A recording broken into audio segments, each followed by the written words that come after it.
ऐसा होता है कि प्रारब्ध की बात जब समझ जाए, ज्ञान में हट जाए, तो समझ में आ जाता। एक व्यक्ति था, वो शरीर से लंगड़ा था। उसके पास से एक घोड़ा उसके दरवाजे पर था। कमाई के कोई साधन नहीं। अपने गुरु से जाकर के पूछा कि हम तो अपंग हैं और कमाई के कोई साधन नहीं। उनके गुरु या जो संत थे वे देखे तो बोले, तुम्हारे भाग में एक घोड़ा लिखा हुआ है। वो घोड़ा ऐसा है कि जब भाग में परमात्मा एक घोड़ा लिख दिए तो तुम उस घोड़े को बेच दो, क्योंकि परमात्मा की वाणी अटल होती है। इसलिए एक घोड़ा तुम्हारे दरवाजे पर हर वक्त रहना है, ये तुम्हारे भाग में लिखा। अब क्या है, तुम घोड़ा को बेचो, पैसा को लाओ, उसका उपभोग करो, तो घोड़ा दूसरे दिन सुबह में फिर मिलेगा। गुरु की बात पर विश्वास किया, उस घोड़े को ले आकर के बाजार में बेच दिया। जो धन हुआ उस धन को लाए, उससे बहुत सारे संतों को बुलाए, सत्संग करवाए। रोज अब क्या उनकी वृत्ति हुई कि रोज भक्ति के भाव जग गए और गुरु के वाणी के अनुसार रोज तो घोड़ा सुबह में आ जाता। फिर जाकर के गुरु से पूछे तो गुरु बताए कि तुम्हारा भाग में ही ऐसा है। रोज घोड़ा बेचो और जो करना है वो करो, चाहे अच्छे कर्म करें या बुरे, वो तो व्यक्ति के स्वभाव पर निर्भर करता है। एक संत हुए पीपा, सभी लोग जानते होंगे, पीपा राजा हैं। रामानंद स्वामी के यहाँ गए, उसे सत्संग या सदग्रंथों से, संतों से बात मालूम हुई कि ये राज वैभव, ये संसार कुछ भी काम आने वाला नहीं, इसलिए समय से उपयोग करना चाहिए। राजा पीपा रामानंद स्वामी के यहाँ पहुंचे और जिज्ञासा किए कि हमें तत्व ज्ञान बताया जाए। रामानंद स्वामी बोले, अपने शिष्यों को उसे अंदर मत आने देना। क्यों? कि वो पीपा जो आया है वो राजा बन के आया है, संतों के दरबार में राजा का काम नहीं। ऐसी बात सुने। कुछ दिन के बाद फिर कुछ त्याग करके साधारण निवास में आए। फिर रामानंद स्वामी के शिष्यों से आग्रह किए कि मुझे मिलना है। तो स्वामी जी बोले, अगर मिलने की इतनी चाहत है और तत्व ज्ञान जानना चाहते हो तो उसे कहो कि कुआं में डूब जाए। जैसे इसे आज्ञा पाए राजा पीपा तुरंत समझ गए आदेश तो हो गया, दौड़ गए कुआं की ओर। रामानंद स्वामी सोच लिए कि अब ये जिज्ञासु हो गया है। वे भी उनके पीछे दौड़े और बोले, पीपा रुक जाओ, अब समझ गए कि तुम्हारे अंदर ज्ञान की एक प्यास जग गई, इसलिए अब मैं तुम्हें ज्ञान की वो प्यास को बुझाऊंगा।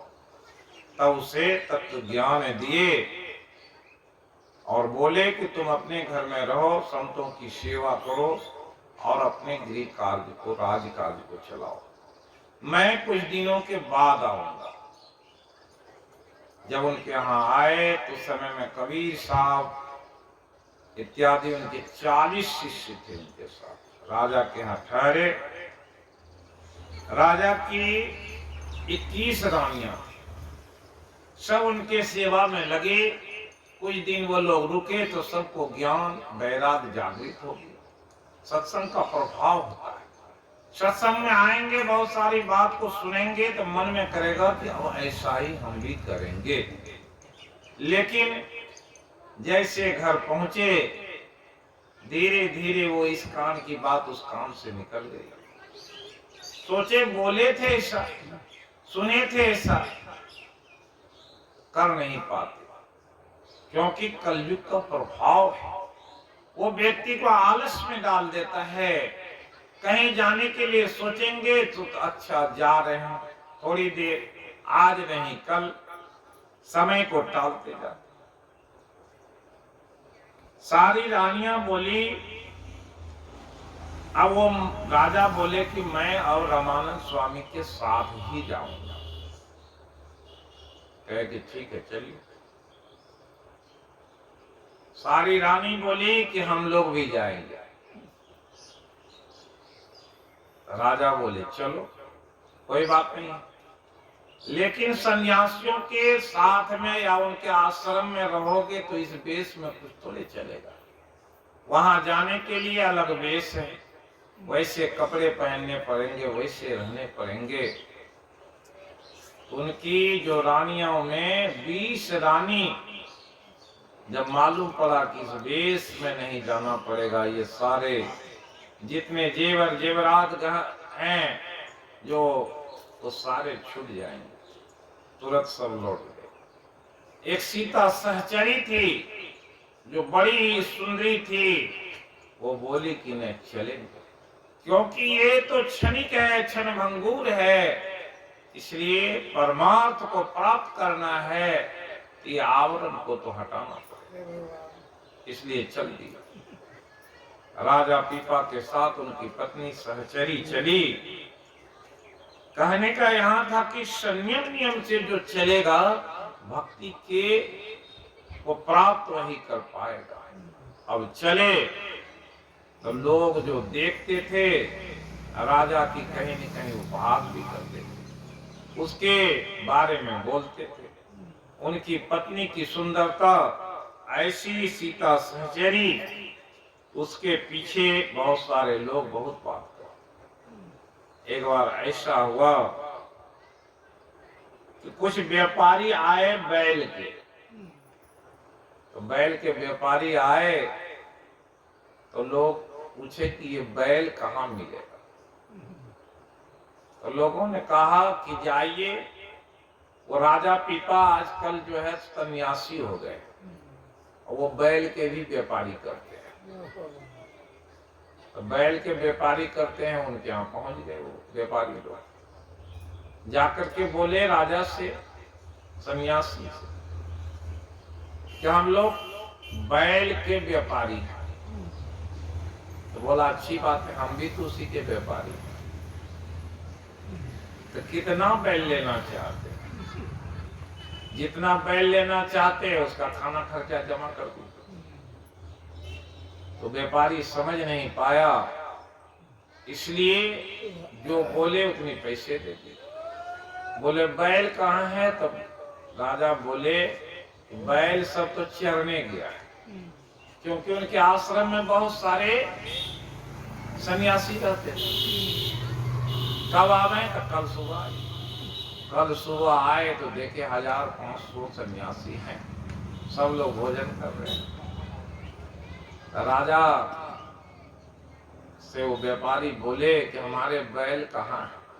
कहा यही सारे आपके बैल हैं, हमारे पास तो इसी की खेती हो रही है। क्यों? कि संतों के यहाँ कौन रहेंगे? भक्त रहेंगे। आपको जिसने कहा व्यापार के बारे में, हम तो इसी के भी व्यापारी करें। हमारे सतनाम व्यापारी, कोई लादे कासा पीतल, हम तो लादे नाम धनी। कबीर साहब कहे, खेती जो करते हैं उसे कहे हमारे सतनाम धन खेती। ये कैसा खेती है? सतनाम की। अब यहाँ हम लोग क्या कर रहे हैं? जो भगवान कृष्ण की बात आई थी इसमें अध्याय 2 में सुखदेव जी बताए कि जब श्रवण कीर्तन किया जाता है उससे पुण्य मिलता है। उस पुण्य को इकट्ठा कर लेते तो वो व्यक्ति वैष्णवा नाम धनम प्राप्त हो जाता, वो धन सबके पास नहीं होता।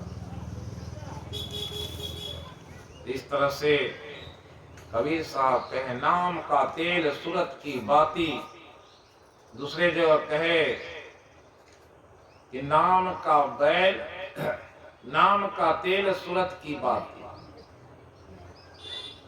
मन का बैल सूरत हलवाहा, जब चाहे तब ज्योति। नाम स्मरण करना है, ये खेती है। तो जब चाहे अपने मन और सूरत को अगर लगा दीजिए, मन का बैल सूरत हलवाहा, जब चाहे तब ज्योति। इसके लिए समय कोई नहीं। 12 बजे रात में नींद खुला, आप चाहे परमात्मा के नाम का स्मरण कर सकते हैं, ध्यान कर सकते हैं। ये ध्यान और स्मरण की बात क्या है, ये क्यों किया जाता है, अभी आपको सुनाएंगे। भगवान सुनाए कि ध्यानम नो ध्यानम इति आहो ध्यानम, सुनगतः मनम, सुनगत मन को ध्यान करते, अपने मन को सुन कर लें, चित्त की वृत्ति को रोक लें, तो ध्यान हो गया। उसी का अभ्यास किया जाता है। वो अभ्यास इसलिए किया जाता है कि हमारे मन संसार में दौड़ रहे हैं, उस मन को जब ही रोक लिए, वही ध्यान हो गया, वही पूजा है, वही नाम जप। नाम क्यों जपा जाता है कि नाम के जाप में लग जाएंगे तो मन स्थिर हो जाएगा। इसके बारे में संत लोग उदाहरण दिए। एक व्यक्ति को एक भूत मिल गया था, उस भूत को जो भी काम बताते तो वो करके तुरंत खड़ा हो जाता। अब उसे काम नहीं तो उससे परेशान करता था, तो इसलिए अपने गुरु के पास में गए, तो गुरु बताए कि उसे क्या करना है। कहा एक बांस ला करके गाड़ देना, और उस पर जब काम समाप्त हो जाए कहो कि चढ़ो और उतरो। चढ़ने लगा, उतरने लगा। अब क्या है, चढ़ते उतरते रही जब तक समाप्त नहीं होने वाला है। तो देखा भूत की अब यहाँ रहने का कोई व्यवस्था नहीं, क्योंकि इसको तो आखिरी काम है, चढ़िए उतरिए। ये मन भी आपके पास में एक भूत है, कोई भी काम में लगाइए वो तुरंत वो काम पूरा कर लिया, तो अब मन दूसरे तरफ भागता है, ये सूरत दूसरे तरफ भागता है। इसलिए भगवान से कहे इस मन रूपी और ये सूरत रूपी जो आपके दो बहुत बड़े शत्रु हैं, वो क्या करते, आपको परेशान करते। मन है कि जो मानता नहीं, उस मन को मनाने के लिए ही भक्ति की ऐसी व्यवस्था है, उस व्यवस्था के अधीन जो रहते। इसलिए जैसे देखा सारे व्यापारी समझ गए कि ये तो संत है, संत के यहाँ क्या मिले। उस संत के बारे में कहने की ये हुई कि जब भक्ति पंखा तो चल रहा है, इधर कहाँ क्या हुआ।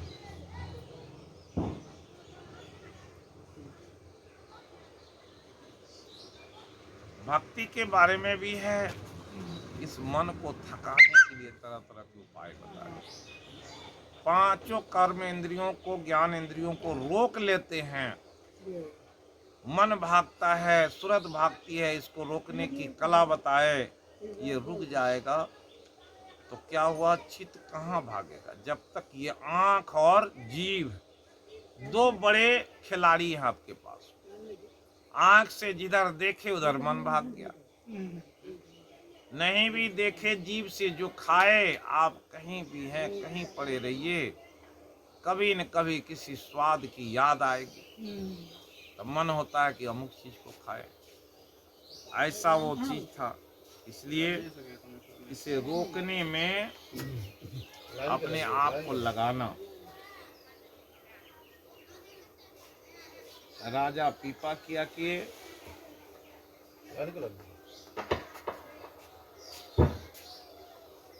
वे रोज जाते थे स्नान करने।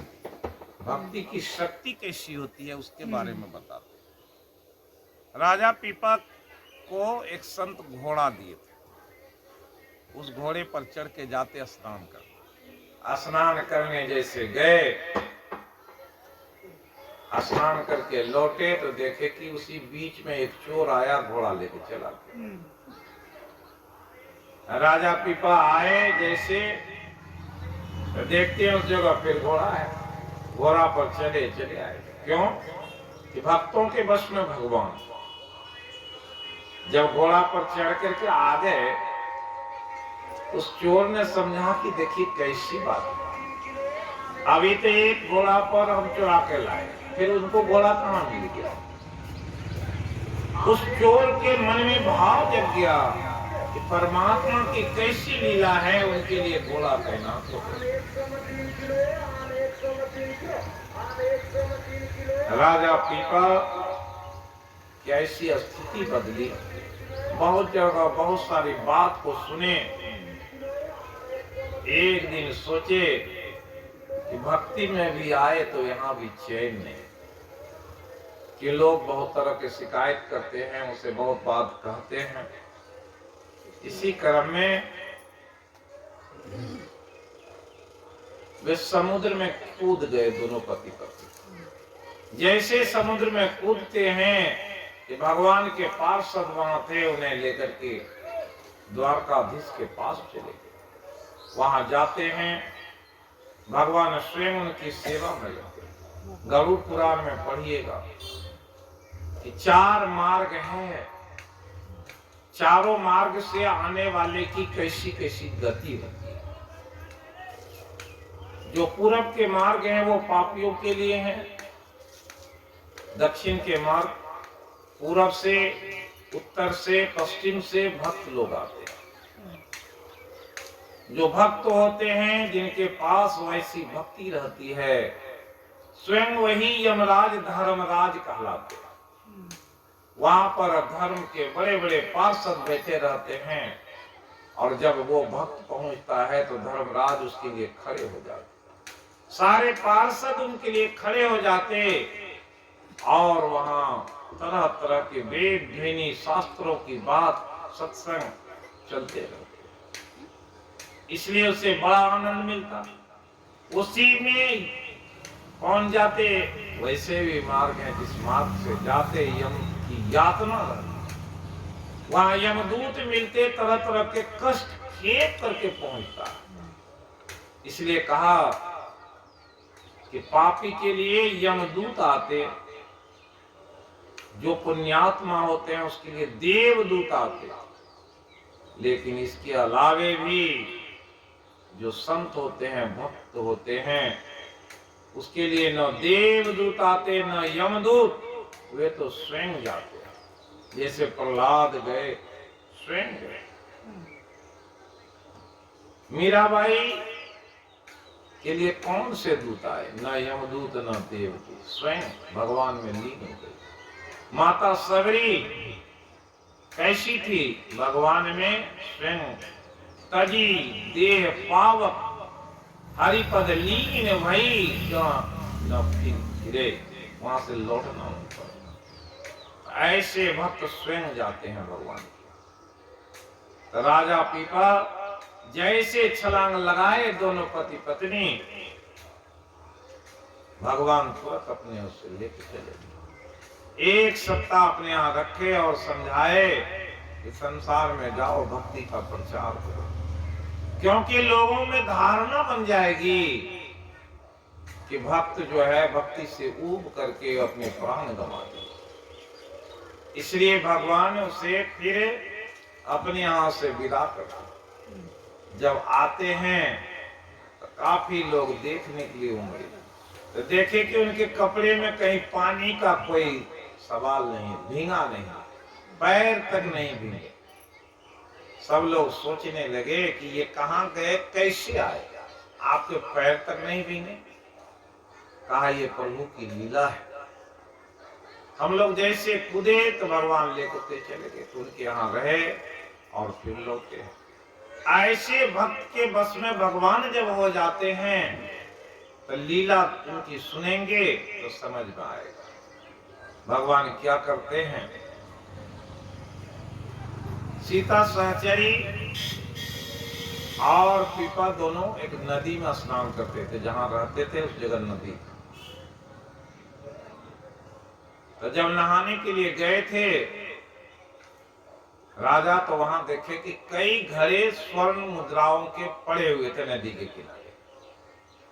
वहां से लौट करके आए तो अपनी जो साध्वी सीता सहचरी थी बोले कि देखो, नहाने के लिए गए प्रभु की लीला, वहां 5-7 घड़े स्वर्ण मुद्राओं से भरे हुए नदी के किनारे थे। मैं तो उसे देखा भी नहीं, न उसके तरफ कुछ किया, स्नान किया, चले आए। तो कुछ चोर लोग सुन रहे थे, इसलिए वो चोर लोग सोचे चलो बड़ी अच्छी बात सुने हैं संत से, उस घड़े को उठा कर ले आएंगे। गए वहां वो चोर लोग, तो देखे क्या कि उसमें स्वर्ण मुद्रा नहीं, उसमें सांप है। अब सांप देखे तो लोग सोचे कि रोही राजा पीपा का झूठ का जो आदत है उसको छुड़ाते हैं। सबके मुंह बंद कर दिए, सारे घड़े को रात में ला करके राजा पीपा के जो आश्रम था ना, उसी के गेट पर लाकर पटक दिया। वो तो देख रहे थे कि उससे सांप निकल रहा है, लेकिन उसमें तो स्वर्ण मुद्रा थे। भगवान की लीला क्या है कि उनसे वहां मंगवा कर तो उसका आश्रम में डलवा दिया। तुम ऐसे नहीं धन लेना चाहते तो चलो तुम्हारे पास में हम लाकर रख देते हैं। अब क्या होता है, सुबह उठे तो देखे कि चारों तरफ स्वर्ण मुद्रा ही रखी हुई। दोनों बोले कि देखिए प्रभु की क्या लीला है, घड़ा तो हम नहीं लाए, लेकिन इस घड़ा कैसे आया। अब राजा सोचे तब तो संतों के लिए भंडारा करना पड़ेगा। अब सत्संग, बड़ा सत्संग आयोजन कर दिए, एकदम भंडारा चल रहा है।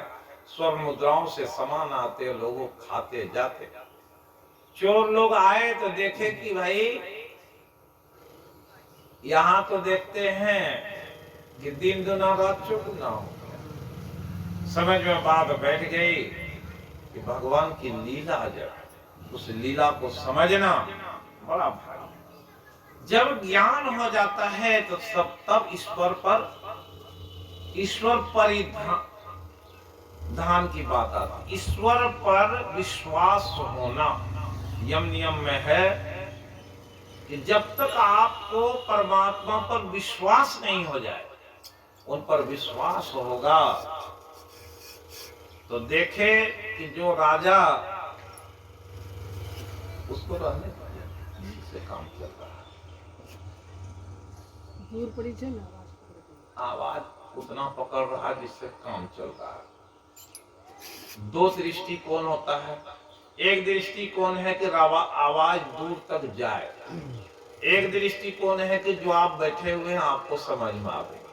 सब लोगों को समझ में आ रहा है, उनकी दृष्टि आवाज पर रहती है जिसको प्रचार करना रहता है कि प्रचार हो। तो जहां तक जाएगा आवाज वहां तक के लोग सुनेंगे, अमुक बाबा आए हैं बहुत अच्छा बोल रहे थे, चलो हम भी सत्संग कराएंगे, हम भी। तो हम तो हैं सतनाम के व्यापारी, सत्य कहीं रहेगा वो सत्य ही रहेगा। और जिसको प्रचार करके लोगों को बुलाना है, बहुत लोग आएंगे तो बहुत पैसे झड़ेंगे। 5 भी आदमी सुनेंगे वो भगवान को। कथा किसको सुनाया जाता है? भगवान को। इसलिए भगवान के स्वरूप को लगाया जाता, उन्हीं को सुनाया जाता, उन्हीं को समर्पित किया जाता है। जो सुनते हैं वो प्रसाद है, इसलिए ज्ञान प्रसाद बांटा जाता है। और ये ज्ञान प्रसाद को चाहे स्वामी विवेकानंद बोले हैं कि अच्छे विचार किसी गुफा में भी रहे, उस गुफा में जो विचार कहने वाला व्यक्ति मर जाए, लेकिन वो उसकी जो वाणी है उस गुफा में नहीं रहे, वो स्वतः उससे अब स्वतः निकल जाए। एक संत हो गए हैं अरविंदो, सुने होंगे। वो कहीं प्रचार नहीं करने के लिए गए, और उनके प्रचार पूरे देश विदेश अपने देश में भी है। क्यों? कि वो किसी को चेला नहीं बनाए, सिर्फ ज्ञान की बात लिखे हैं। सावित्री नाम की पुस्तक में दक्षिण भारत में पांडिचेरी में उनका स्थान है, जहां लोगों के विदेशों से तांता लगे रहते, क्योंकि वो ऐसे ऐसे काम किए। इसलिए अरबिंदो कहे कि जब आपके विचार उत्कृष्ट हो जाएंगे, आपकी चेतना प्रबल हो जाएगी, तो स्वयं आप तो परमात्मा के यहाँ जब जिसकी पूजा होने लगेगी, तो संसार में तो उसकी पूजा होगी। राजा पीपा के व्यवहार को देखे लोग चकित हो गए कि स्वर्ण मुद्रा कहां से आई। और उस चोरों ने कहा कि हम लोग तो सांप समझ करके ला करके फेंके थे, लेकिन यहाँ देखी कि स्वर्ण के ढेर लगे। उस चोरों को भी बुद्धि बदल गई और उनके शरण में आ गए कि आप धन्य हैं, जिस सर्प को ला करके हम लोग घड़े को फेंके थे वो धन में बदल गया। और राजा पीपा की बहुत सारी कहानी, संत कैसे होते हैं, संतों की कैसी लीला होती है। और एक समय आया कि राजा पीपा एक रास्ते से जा रहे थे, लोगों ने देखा उस रास्ते में सिंह जो बाघ है वो रहता था, लोगों को खा जाता था और सड़क रास्ते पर ही बैठा रहता। लेकिन जब गए तो देखते क्या हैं कि सिंह को देखे तो बोले, सीता सहचरी अब क्या लीला होने वाली है। तो सीता सहचरी बोली, लगता है कि ये सिंह भी आपसे ज्ञान लेने के लिए आ गया। कह के ठीक है चलो आगे बढ़े। सिंह से बोले, बेटा बहुत तुमने अपराध किया, अब कम से कम सुधर जाओ। कितने जीव की तुमने नाश कर दिया है, इसलिए इतने प्रारब्ध बन गए, इसलिए अब तुम इसे हिंसात्मक वृत्ति को छोड़ दो। सिंह उसकी बात को सुन लिए और उनके चरण में अपने सिर रख दिया। और उस दिन से वो सिंह भी जो हिंसक था वो अहिंसक बन गया।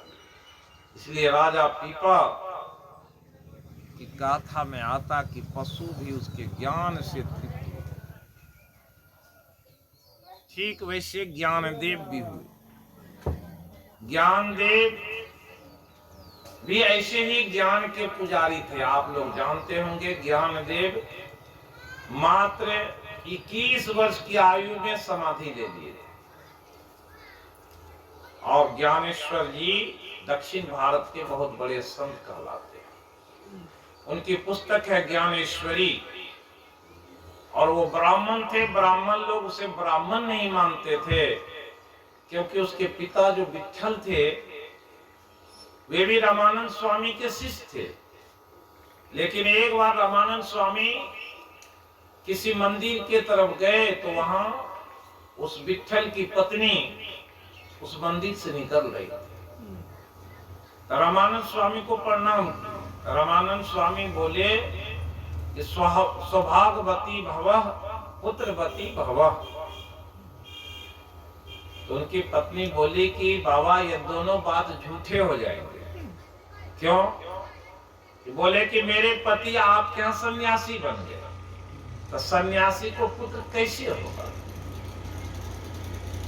उस समय में परंपरा थी कि जो सन्यासी होता है पत्नी जिसको नहीं रहता वही सन्यासी है, वो पूछ लेते थे। इसलिए रामानंद स्वामी पूछे उससे कि जब तुम्हारे यहाँ पत्नी थी तो तुम कैसे सन्यासी बन गए? इसलिए गृहस्थ बनो, जाओ गृहस्थ वेश में रहो। और नहीं मानने लगे विट्ठल। तो उनसे कहा कि तुम्हारे 4 पुत्र होंगे, 1 पुत्री 3 पुत्र, सभी सद्गुरु होंगे, ज्ञानी होंगे, उसमें एक पुत्र तुम्हारा होगा ज्ञानेश्वर। वो इतने बड़े ज्ञानी होंगे कि संसार उसकी पूजा करेगा।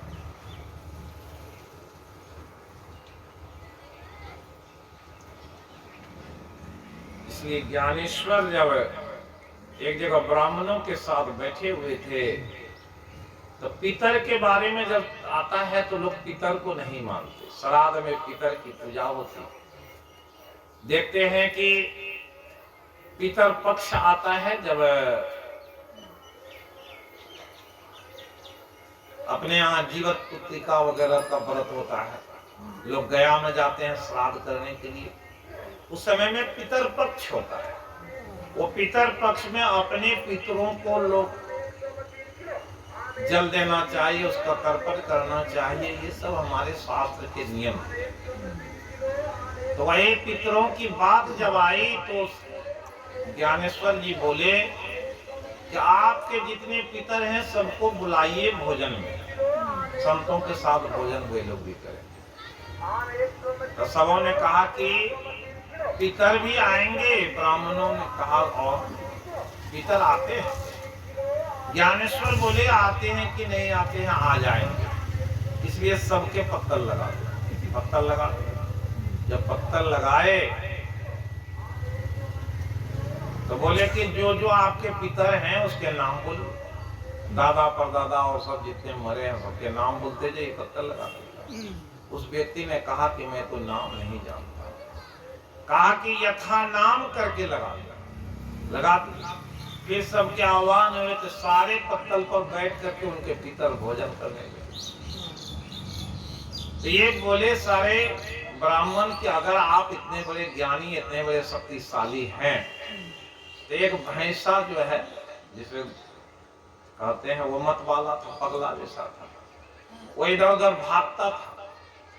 तो सारे ब्राह्मण बोले कि अगर उस जो भैंसा को आप बुला लीजिए और उससे मंत्र बोलवा दीजिए तो तब समझेंगे कि आप बहुत बड़े ज्ञानी। ज्ञानेश्वर जी उस भैंसे को बोले, ए जीव आओ तुम भी यहाँ, क्योंकि यहाँ संतों की जमात लगी। आ गया। आते हैं तो उनके पीठ पर हाथ रखे और बोले कि इन्हें वेद की ध्वनि सुना। वो जो है भैंसा गायत्री मंत्र बोलने लगा। सारे लोग चकित हो गए